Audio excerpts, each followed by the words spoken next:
Ang CCTV footage ng nawawalang tao ay nagbibigay pag-asa sa mga mahal nila dahil makikita ang huling galaw at posibleng matuntun agad. Sa ilang kaso, kahit malinaw ang footage, hindi pa rin natatapos ang kaso at hindi pa rin alam ang kinaroroonan ng nawawalang tao. Numero 10. Ipinakalat ang CCTV images ng huling galaw ni Luke Durbin na 19 na taong gulang matapos siyang biglang mawala habang nasa labas kasama ang ilan sa kanyang mga kaibigan. Wala nang nakakita sa kanya mula nung gabing iyon, misteryo pa rin ang nangyari sa kanya. Noon 2006 nakatira si Luke sa Halsley, England, pero pumunta siya sa Ipswich para makasama ang mga kaibigan niya.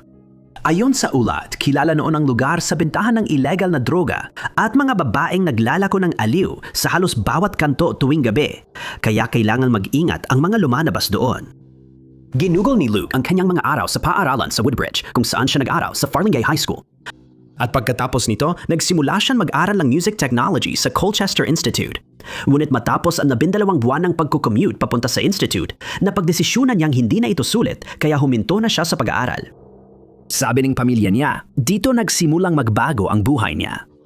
Nagsimula siyang masangkot sa paggamit ng mga illegal na substansya, ngunit nagawa pa rin niyang magtrabaho bilang isang tindero ng gulay. Bumili siya ng motorsiklo para sa sarili niya at mukhang masaya naman siya sa mga desisyong ginawa niya. Noong araw na nawala siya, natapos ni Luke ang shift sa Alderbury, tapos pumunta sa bahay ni Alex sa Woodbridge at iniwan doon ang helmet, backpack, cellphone at gamit dahil lalabas sila na Alex at Zach para mag-night out. Pumunta sila sa nightclub pero nagpasya si Luke na umuwi ng maaga. Nahiwalay siya sa mga kaibigan at sumakay ng tren pa uwi. Nakita siya sa estasyon ng Ipswich sa pagitan ng alas 12:30 at alas 3 na madaling araw. Wala siyang pera kaya naghanap siya ng ibang paraan pa uwi. Nagpunta siya sa Hawk Express Taxi HQ pero tinanggihan siyang isakay dahil wala siyang pamasahe. Isa sa mga empleyado ng negosyo ang nag-alok na ipahiram sa kanya ang cellphone para makatawag siya sa isang tao pero sa hindi malamang dahilan, tumangi si Luke. Ang huling kuha kay Luke ay naitala sa Dogs Head Street habang naglalakad siya papunta sa direksyon ng isang istasyon ng bus. Hindi na alam ang sumunod na nangyari dahil hindi na nakita si Luke kahit may 3 nag-ulat na nakita siya sa Woodbridge kinabukasan. Alam ng lahat si Luke at nakita nila siyang sakay ng puting kotse kasama ang 2 di kilalang lalaki. Kalaunan ay napag-alaman na ang kanyang pagkawala ay malamang na may kinalaman sa kanyang pagkakasangkot sa ipinagbabawal na mga substansya, pagamat hindi pa ito tuluyang napatunayan. Inulat din na may Volvong may peking plaka na nakita ra na minamaneho sa lugar ng gabing iyon. Hindi tiyak ng pulisya kung konektado ito sa kaso ni Luke. Sinumang may karagdagang impormasyon na maaaring makatulong sa paghahanap kay Luke ay dapat makipag-ugnayan sa Joint Norfolk and Suffolk Major Crime Review and Unsolved Case Team sa pamamagitan ng pagtawag sa 0-1-Siyam-5-3-2-3-8-1 Bilang Siyam. Nagsimula ang umaga ng Pebrero 12, 2016 tulad ng karaniwang araw para kina 52 taong gulang na si Fatima Mohammed Ali at ang asawa niyang si Mohammed. Sa mga unang oras ng umaga, ginising niya ito at inihanda ang kanyang almusal gaya ng ginagawa niya tuwing umaga. Umalis si Mohammed ng alas 7:30 ng umaga mula sa kanilang bahay sa New Haven, England papunta sa trabaho. Ngunit naalala niyang hinalikan niya si Fatima bago lumabas. Bago umalis, nag-alok siya na bumili ng ilang grocery mamayang hapon pagkatapos ng kanyang shift. Ngunit iminungkahi ni Fatima na mas maganda kung sabay na lang silang mamili kinabukasan. Sumakay siya sa kotse papuntang trabaho. Hindi niya alam na iyon na ang huling beses niyan makita ang asawa. Nagsimimula ang misteryo mga 15 minuto matapos biglang umalis si Fatima ng bahay na naglalakad na hindi niya karaniwang ginagawa. Sa kuhang CCTV na nakuha ng pulisya, makikitang mabilis naglalakad si Fatima pero hindi niya sinabi kahit kanino ang pag-alis o plano niya noon. Tinawagan ni Mohammed ang pulisya nang mapansin niyang nawawala si Fatima. Sinabi niya na masaya ang kanilang pagsasama at wala siyang maisip na dahilan kung bakit biglang magpapasyang mawala si Fatima ng kusa. Bago umuwi noong araw na iyon, dumaan muna siya sa isang lokal na post office para kunin ang regalo niya kay Fatima para sa araw ng mga puso na isang alahas na binili niya. Pero pag uwi niya, tahimik ang bahay at wala si Fatima kahit saan. Nang makita niyang naiwan ang susi ng kotse ni Fatima sa mesa, nag-alala siya dahil palaging nagmamaneho si Fatima kapag umaalis. Tinawagan nila ng tatlo niyang anak na nasa hustong gulang ang paboritong salon ni Fatima, pero wala ni isa ang nakakita sa kanya. Tinawagan ni Mohammed ang cellphone niya at lalo siyang nag-alala nang marinig itong tumutunog sa itaas. Nakita niya ang telepono sa kama at napansin na naiwan niya ang singsing sa kasal at engagement ring sa tukador. Paulit-ulit silang naghanap sa paligid ng bahay ng mag-asawa pero wala pa ring bakas na nakita. Hinagilap nila ang dalampasigan at bangin pero walang nangyari at ilang buwan silang walang nahanap na lead. Sumunod na taon, iniulat ng katrabaho ni Fatima na nakita siya sa Brighton malapit sa bus stop. Kinuha ang CCTV footage at nang suriin ni na Mohammed at anak niya, naniwala silang siya yon kahit likod lang ang kita. Pakiramdam ni Mohammed na kulang ang aksyon ng pulis sa lead dahil hindi nila tiningnan ang security footage ng mga tindahan sa lugar at hindi siya muling kinontak tungkol sa kaso. Ibinunyag din niya na si Fatima ay may obsessive-compulsive disorder at ayaw na ayaw niyan madumihan. Kaya hindi siya pupunta sa dagat at hindi rin siya maglalakad sa mga masukal na lugar. Ayaw rin niyang maglakad sa damuhan. Madalas si Fatima ay nakasuot ng tradisyonal na kasuotang Indian sa ilalim ng beige na coat at payat ang katawan. Nanggako ang pulisya ng Sussex na bukas pa rin ang kaso ni Fatima at humihiling sa sinumang may impormasyong makatutulong para matagpuan siya na tumawag sa 100 at isa banggitin ang Operation Accelerate. Numero 8. 18 taon na ang lumipas mula nang huli nilang makita si David Finlay na nooy 68 taong gulang at desperado na ang pamilya niyang malaman ang nangyari noon. Matapos siyang mawala, nag-alala sila dahil may unang yugto ng Alzheimer's si David at baka naligaw siya. Nagsimula ang kaso ni David noong Mayo 5, 2008 nang umalis siya sa kanilang bahay sa Glasgow, Scotland ng 3:00 ng hapon. Nakatira si David noon sa komunidad ng Cardonald at madalas siyang makita ng mga taga-roon na naglalakad sa kalsada dahil palagi siyang naglalakad-lakad.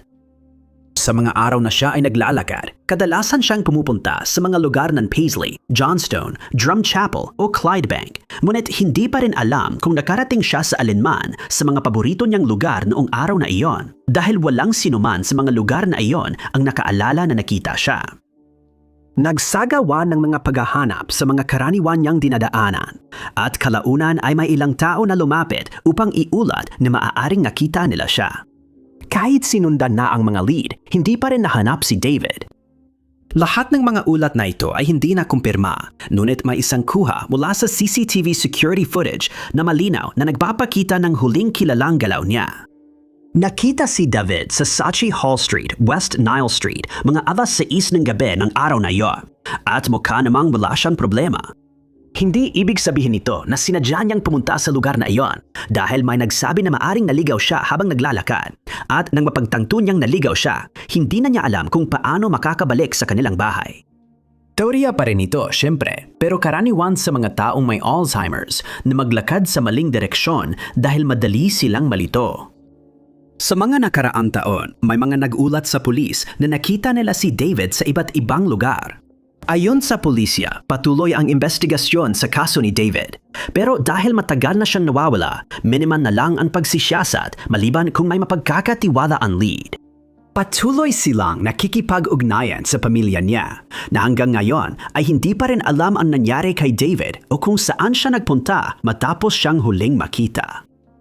Inilarawan ng kanyang pamilya si David bilang may taas na 5 talampakan at 4 na pulgada, may katamtamang pangangatawan at noong panahon na iyon ay may uban at medyo numinipis na ang buhok at nagsusuot ng salamin na may gintong frame. Kung nakita o may alam kayo sa kinaroroonan ni David, tumawag sa Siam na raan Siam napot Siam o magbigay impormasyon ng hindi nagpapakilala sa Crime Stoppers sa 0800-555-111. Numero 7. Matapos mawala noong Hunyo 1900 at 19 ang pag-aalala sa kaligtasan ng 24 anyos na si Connie Royce dahil mukhang balisang-balisa siya nang huli siyang makita. Sa kabila ng pagsisikap ng lahat, hindi pa rin siya natagpuan. Noong Memorial Day weekend ng taong iyon, nakilala niya si Greg at nagdesisyon mag-date dahil magkasundo sila. Nagpasya silang itakda ang date sa ika-1 ng Hunyo at ayon sa mga nakakakilala sa kanya, sabik si Connie na makilala pa siya ng mas mabuti. Noon gabing iyon, umalis siya ng bahay sa Mount Clemens, Michigan at pumunta sa bahay ni Greg sa Sterling Heights, kung saan napagkasunduan nilang magkita. Dumating siya ng alas 9 sa bahay at uminom kasama si Brad, kaibigan ni Greg. Nagpasya sina Connie, Greg at Brad na lumabas ng magkakasama at nagmaneho sila papunta sa isang bar na tinatawag na Hayloft na matatagpuan sa Mount Clemens. Mukhang maayos naman ang takbo ng date, pero bandang alas 11 ng gabi, nagpaalam si Greg dahil kailangan niyang gumamit ng banyo at naiwan si Connie sa kanilang mesa kasama si Brad. Anaya, bigla siyang lumingon at nagsabing, "Kailangan kong umalis dito." Kinuha niya ang kanyang sapatos na may matataas na takong at agad umalis. Iniwan ang bag sa mesa, ikinagulat ni Brad. Nagulat si Greg nang malamang umalis na si Connie, kaya lumabas silang dalawa para hanapin siya, ngunit wala na siya sa paligid. Nagtanong sila sa mga tao sa loob at labas ng bar, pero walang nakakita sa babaeng naglalakad nang nakapaadala ang sapatos niya. Akala nila babalik si Connie sa bar para sa bag niya, pero hindi nangyari. Pagkasara ng bar, naghintay pa ang dalawang lalaki sa labas hanggang alas 2 ng umaga. Dahil hindi siya bumalik, nagtungo sila sa bahay ni Greg. Doon, nakita nila na nakaparada pa rin ang kanyang kotse sa lugar kung saan niya ito iniwan. Ipinagbigay alam sa pulisya ang pagkawala ni Connie, kaya agad silang naghanap. Sa CCTV footage mula mas maaga noon gabing iyon, makikitang masaya naglalakad papuntang bar ang tatlo. Sa footage mula sa bandang huli ng gabing iyon, kitang umalis mag-isa si Connie sa bar at halatang lasing. Gaya ng inaasahan, sina Greg at Brad ay naging suspect, ngunit matapos makipagtulungan at magbigay ng tamang impormasyon sa pulisya, inalis ang lahat ng hinala laban sa kanila. May saksi ro na nakita si Connie sa payphone sa tapat ng bar noong gabing iyon, pero hindi pa rin tiyak dahil walang ibang nakakita sa kanya. May hinalang sumakay si Connie sa kotse ng isang tao at may masamang nangyari sa kanya. Ang sino mang makakapagbigay ng karagdagang impormasyon tungkol sa kaso ni Connie ay hinihikayat na makipag-ugnayan sa Macomb County Sheriff's Detective Bureau sa 586-307-358. Numero 6. Si James Nutley, 25, ay biglang nawala ng walang paliwanag. At sa kabila ng pagkakaroon ng CCTV footage at paglabas nito sa publiko, wala nang nakakita sa kanya mula noon at nananatiling hindi alam ang kanyang sinapit. Si James mula Caldecott, Monmouthshire, Inglaterra, ay noon ay nakatira kasama ang kanyang mga magulang nang siya'y mawala. Masugid siyang golf player na laging sinasamantala ang bawat pagkakataong makapaglaro. Nakuha niya ang trabahong pangarap niya. Ipinapakita ang iba't ibang golf club sa mga mamimili. Naniniwala ang pamilya niya na hindi siya mawawala ng kusa. Noong Oktubre, 2004 nakatakda si James na pumunta sa golf trip sa Tenby at naalala ng pamilya niya na sobrang excited siya rito. Noong ika-24 ng Oktubre, nanunuluyan siya sa Giltar Hotel at dito rin siya huling nakita. Napansin ng mga magulang ni James na may malinang tawagan sila ng tiyahin niya dahil hindi siya matawagan o makita. Agad kumilos ang kanyang mga magulang at pumunta ang ina niya sa Tenby para hanapin siya. Tinawagan ng ama ang pulisya para i-report ang pagkawala niya at naghintay sa bahay kung sakaling kontakin sila ni James o ibang sangkot sa kaso sa kanilang landline. Pagdating nga sa Tenby, nagsimula na ang mga pulis na hanapin si James at ipinaalam sa kanya na natagpuan na ang kanyang lisensya sa pagmamaneho habang nagsasagawa ng paghahanap. Natagpuan sila sa South Beach sa Tenby na nagdulot ng matinding pag-aalala. Kahit masusing hinalughog ang dalampasigan at iba pang lugar, hindi pa rin nakita si James. Ipinakita sa CCTV mula sa isang lugar sa labas lang ng hotel na naglalakad siya sa bangketa bandang alas 11:47 noong gabi ng ika-24 ng Oktubre. Kalaunan ay nalaman na bumisita siya sa 3 bar sa lugar noong gabing iyon. Pero ang nakalilito sa mga investigador ay ang katotohanan napakalapit na niya sa kanyang silid sa hotel, ngunit hindi na siya nakabalik doon. Noong una, inakala na babalik lang siya sa hotel makalipas ang isang araw o higit pa. Pero nang lumipas ang ilang araw na walang balita o palatandaan kay James, nagsimulang magpanik ang kanyang pamilya. Nanawagan sila sa publiko para sa kahit kaunting impormasyon pero walang nangyari. Maya-maya, tumigil ang paghahanap. Lumipas ang mga araw, naging linggo, buwan at kalaunan taon. Minsan may tumatawag na nakita ra ang nawawalang lalaki pero hindi naman natutunton. May isang tao na maling nag-angkin na siya ang pumatay kay James pero napatunayang nagsinungaling lang siya. Si Richard Fairbrass ang tinutukoy na lalaki at inamin niyan siya at ang kasintahan niya ang gumawa ng krimen. Napatunayang nagsinungaling siya kaya hinatulan ng 2 taon sa kulungan dahil sa paghadlang sa hustisya. Inisip ng mga magulang ni James na baka nasa Espanya siya at nagsimula ng bagong buhay, kaya nagpatuloy sila kahit di nila alam ang totoo.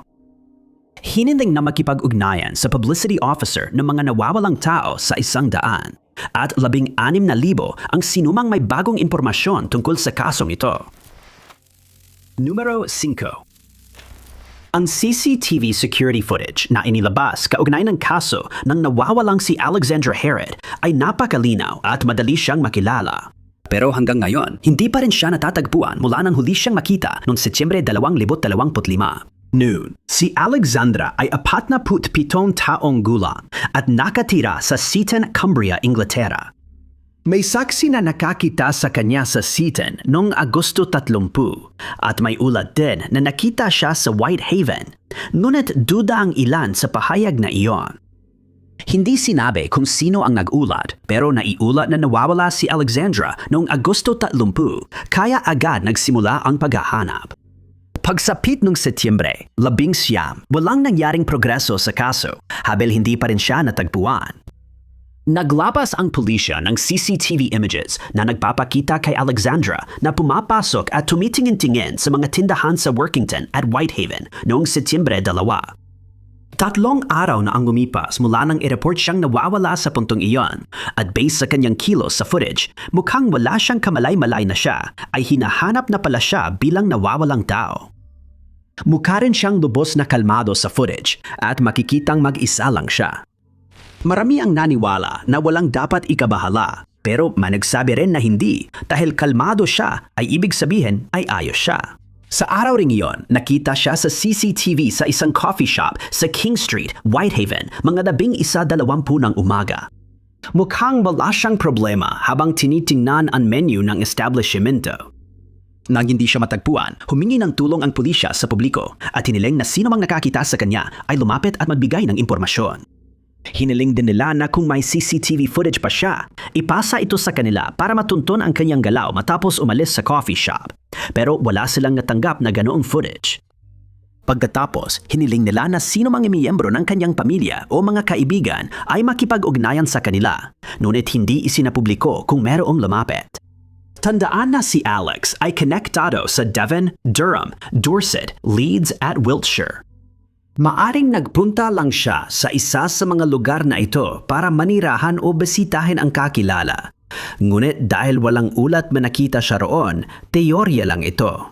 Sa video, maikli ang itim niyang buhok, suot ang dark na pantalon ng tracksuit, madilim na kulay na jacket at may itim na backpack sa balikat. Hinaling ng pulisya sa publiko na magmasid para sa kanyang cellphone, isang Samsung J-Anim na palagi niyang dala-dala. Tinawagan siya sa cellphone pero hindi nang tagumpay at di rin alam kung naka-off ito o naubos ang baterya. Ang sinumang may karagdagang impormasyon tungkol sa kaso ni Alex ay dapat tumawag sa emergency number na 101. Numero 4. Kapag may nawawala, karaniwan nang gumagawa ang kanilang mga mahal sa buhay ng isang Facebook page na naglalaman ng lahat ng detalye tungkol sa kanilang kaso. Nakakatulong ito upang mapalaganap ang kaalaman tungkol sa kanilang pagkawala at sa ilang pagkakataon ay nakatulong na rin sa paghahanap sa kanila. Sa kaso ni Timothy McCall, 28 taga Killen sa Stirlingshire, Inglaterra, ipinasara ng kanyang asawa ang Facebook page na ginawa niya matapos itong mawala ng mahigit 1 taon. Ipinaliwanag niya na palagi lang itong pinaalala sa kanya at sa mga anak ang pagkawala na kanilang pinagdaanan at naging dahilan nito kung bakit hindi sila makausad sa kanilang mga buhay. Noong Mayo 2012 si Timoteo ay may ranggong leading seaman ng Royal Navy sa barkong HMS Westminster. Siya at ang kanyang mga kasamang tripulante ay nasa 17 buwang misyon para sa seguridad sa gitnang silangan at noong ika-26 ng Mayo sila ay dumaong sa Port Rashid sa Dubai. Mananatiling nakadock ang barko sa susunod na 5 araw at naglaan ng oras ang tripulante upang mag-enjoy sa kanilang paligid. Noong ika-26 ng Mayo, kilala siyang lumangoy sa Seafarers Mission sa lungsod. Pagkatapos ay naghanda siya para sa paglabas ng gabing iyon kasama ang ilan sa kanyang mga kapwa mandaragat. Noong gabing iyon, bumisita sila sa Rock Bottom Cafe sa Dara at ayon sa mga ulat, sobra ang nainom ni Timoteo. Ikinuwento ng mga kasama niya sa barko na tinawagan nila siya ng taxi, pinasakay at inutusan ang driver na ibalik siya sa barko. Ngunit hindi na siya nakabalik sa barko at mula noon ay hindi na siya nakita o nabalitaan pa. May footage ng seguridad na nagpapakitang pinalabas ng security staff si Timothy sa bar at isinakay sa taxi bandang 2:00 ng madaling araw. Ang biyahe pabalik sa barko ay dapat tumagal lamang ng mga 15 minuto, ngunit nananatiling hindi alam kung ano ang nangyari sa panahong yon. May mga saksi na nag-ulat na nakita siyang sumakay sa ibang taxi bandang 3:00 ng madaling araw. At pabalik na siya para makipagkita sa mga kaibigan, pero hindi na kumpirma ang mga ulat na ito. Kalaunan ng araw na iyon, iniulat ng kanyang mga superior ang pagkawala niya at nagsimula ang investigasyon ng pulisya sa Dubai, kasama ang mga opisyal mula sa UK na bumiyahe roon para tumulong. Naglakad ang crew mula barko papuntang bar, pero wala silang nakita ni isang bakas niya. Naghanap ang mga divers sa tubig, gumamit ng mga search dog para hanapin ang kanyang amoy, at nilibot ng mga helicopter ang lugar mula sa himpapawid, ngunit wala ring nangyari. Maging ang gamit na nakakakita ng init ay walang nahanap na bakas ni Timoteo. Noong Mayo 31, umalis ang barko na wala siya. Tinanong ang driver ng taxi na maghahatid kay Timoteo at sinabi niyang ibinaba niya ito sa isang tindahan ng tsaa sa Pantalan. Si Timoteo ay opisyal ng idineklarang patay kahit na walang ebidensyang natagpuan na siya ay namatay. Numero 3. Talagang nakakatakot ang karanasan kapag nawawala ang isang mahal sa buhay. Pero mas masahol pa siguro kung bigla silang mawala sa isang banyagang bansa na kanilang binisita. Iyan ang nangyari kay Annie Asekian, 30 taong gulang mula Toronto, Canada. Noong 2008, naglakbay mag-isa si Annie papuntang China para magbakasyon at sinabi sa pamilya niya gusto rin niyang pumunta sa India balang araw. Kilala siyang mahilig maglakbay at sinabi sa media ng kapatid niyang si Rosie na kakauwi lang ni Annie mula sa biyahe bago ulit umalis matapos ang 1 linggo.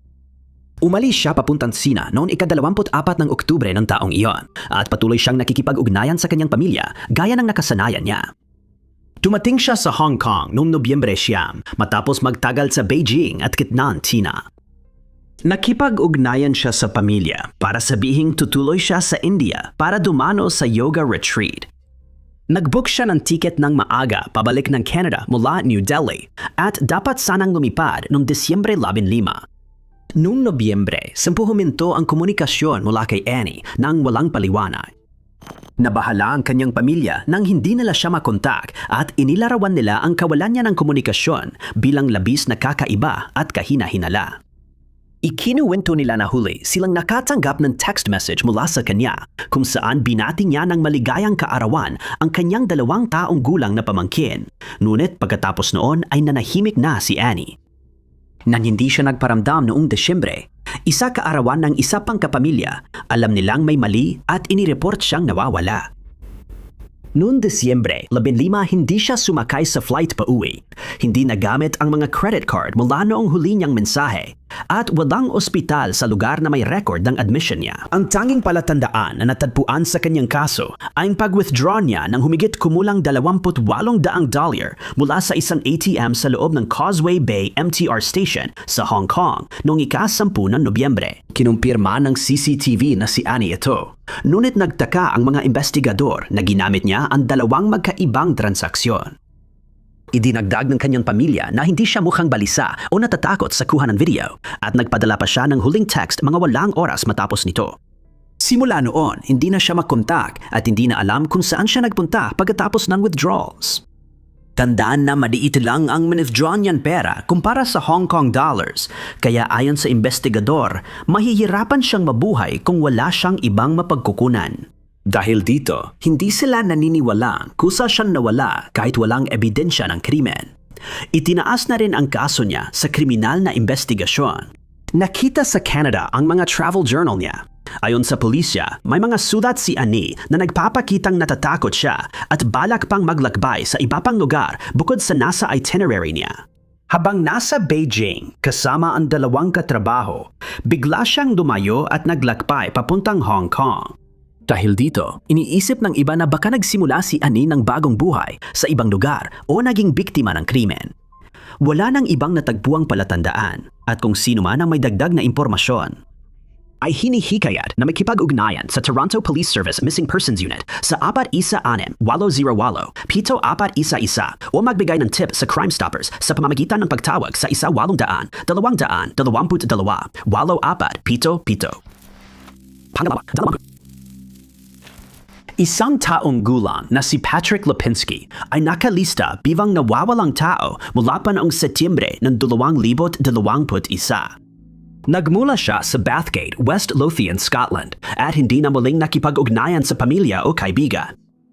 Ang lalo pang nakakabahala sa kaso ni Patrick ay ang katotohanang natagpuan ang kanyang sasakyan na inabandona at nananatiling hindi alam kung siya nga ba ang nag-iwan nito sa lugar kung saan ito natagpuan o kung may ibang tao na nagdala nito roon.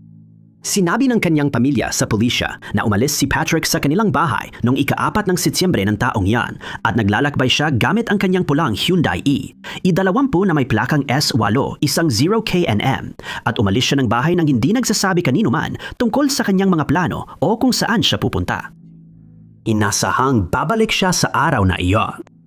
Nang hindi pa rin siya umuwi kinabukasan, inireport siyang nawawala at nagsimulang mag-imbestiga ang pulisya. Nakita nila sa CCTV security footage si Patrick sa isang gasolinahan sa Grangemouth, Falkirk. Pumasok siya sa tindahan ng gasolinahan at makikita sa footage na lumalabas siya habang may suot na face mask na nakatakip sa kanyang bibig at ilong. Huling, beses siyang nakita at desperado na ang pamilya niyang malaman ang nangyari matapos ang huling pagkakakita sa kanya. Ayon sa pulisya, sumakay siya sa kotse at nagmaneho patungong Scottish Highlands.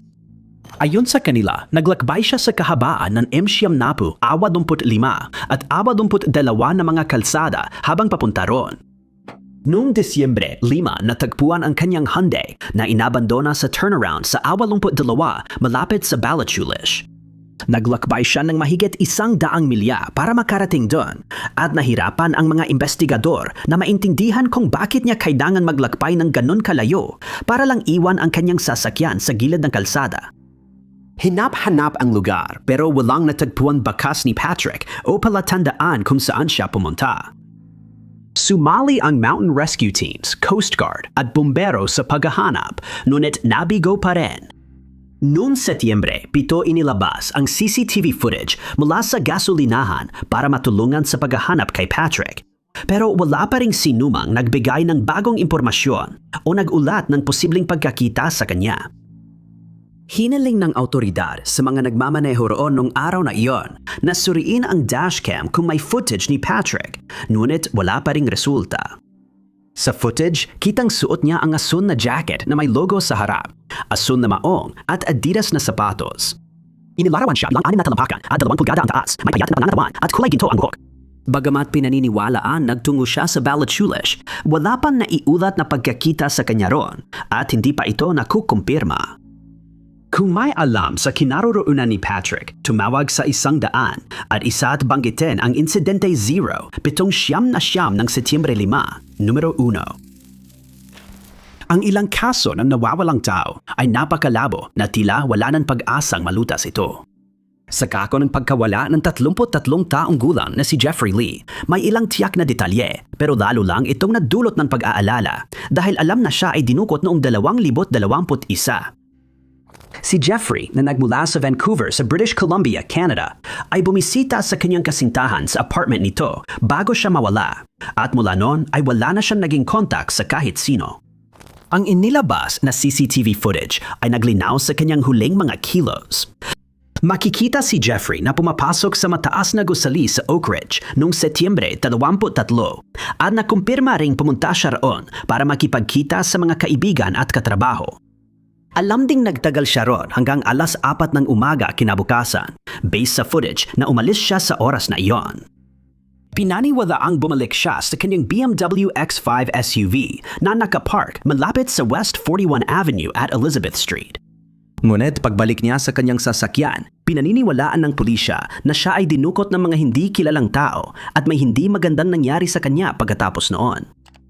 Pinaniniwala ang dinukot siya habang sumasakay sa sasakyan na natagpuan sa pinaparadahan matapos siyang iulat na nawawala. Nakita ang sasakyan na bukas ang pinto ng driver na ibig sabihin ay nahinto siya bago umalis. Karaniwan, kapag may dinudukot, hindi nagtatagal at may hihinging ransom. Pero kay Jeffrey, hindi ito nangyari. Sa video, kalmado at relaxed siya, kaya naniwala ang mga investigador na wala siyang inaasahang pangnanim paglabas ng gusali. Nakita siyang naka-hoodie na madilim ang kulay, itim na shorts, tsinelas at may abong shoulder bag. Makikita rin na maikli ang kanyang buhok at may balbas siya sa muka, bagamat nakasuot din siya ng itim na face mask sa kanyang bibig. Dahil walang ransom na hinihingi, hindi pa rin siya kung planadong pagdukot ito o nagkataon lang na nadatnan si Jeffrey ng mga salarin habang sumasakay siya sa sasakyan niya. Naniniwala pa rin ng mga pulis na may nakakaalam o nakasaksi sa nangyari noong umaga niyon at patuloy silang nananawagan sa sinumang may impormasyon na lumantad. Ngunit wala pa ring nagbibigay ng detalye. Pinaniniwala ang nagsugal siya sa loob ng gusali na posibleng motibo. Kung nanalo si Jeffrey ng malaking halaga ng pera, maaring siya ay naging target ng mga magnanakaw. Ngunit nananatili lamang itong isang teorya.